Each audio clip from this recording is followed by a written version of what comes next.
కూడా తమ శ్రేణులను ఆయన సిద్ధం చేసినట్టు తెలుస్తోంది. కెమెరామెన్ ప్రకాష్ రసూల్, 6 టీవీ, సత్యసాయి జిల్లా, హిందూపురం నుంచి. ఇప్పుడు మనం కమిషనరేట్ ఆఫీస్ దగ్గర ఉన్నామండి.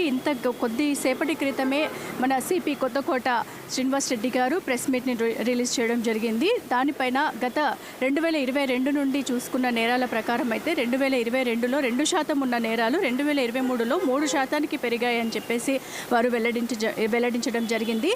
అలాగే ఇంకా నెక్స్ట్ కమిషనరేట్లో కూడా చాలా వరకు వాళ్ళు చర్యలు తీసుకుంటున్నట్టుగా కూడా తెలుస్తుంది. గత ఎన్నికలు అలాగే అసెంబ్లీ ఎన్నికల ప్రకారంగా చూసుకున్నట్లయితే ఈసారి గణేష్ నిమజ్జనము అలాగే మిలాదు నబీ కూడా ఒకటేసారి రావడంతో పెద్దల అంగీకారంతో వారందరూ కూడా మత పెద్దల అంగీకారంతో కూడా సామరస్యంగా ఇలాంటి నేరాలు జరగకుండా కూడా వారు చర్యలు తీసుకోవడం జరిగిందని చెప్పారు. అలాగే గత సైబర్ నేరాలు చూసుకున్నట్లయితే 2022లో 82 కోట్లకు పెరిగిన సైబర్ నేరాలు ఈ సంవత్సరం మాత్రం 2023లో 133 కోట్లకు పెరిగాయని చెప్పడం జరుగుతుంది.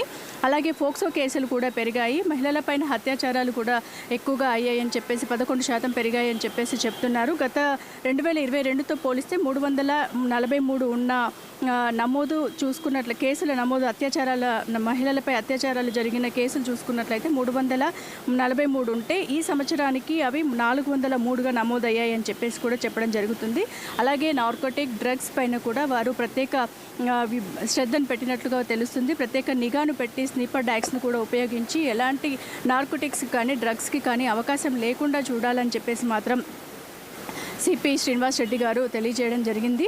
అలాగే ఇక గతంలో చూసుకున్నట్లయితే ఎన్ని నేరాలు జరిగాయి, ఇక ముందు ఎలాంటి చర్యలు తీసుకోవాలి అనే దానిపైన కూడా వారు భారీ ఎత్తున బందోబస్తు చేస్తున్నట్లుగా తెలుస్తుంది. కడప జిల్లాలో ఆంధ్రప్రదేశ్ రాష్ట్ర ముఖ్యమంత్రి వైఎస్ జగన్మోహన్ రెడ్డి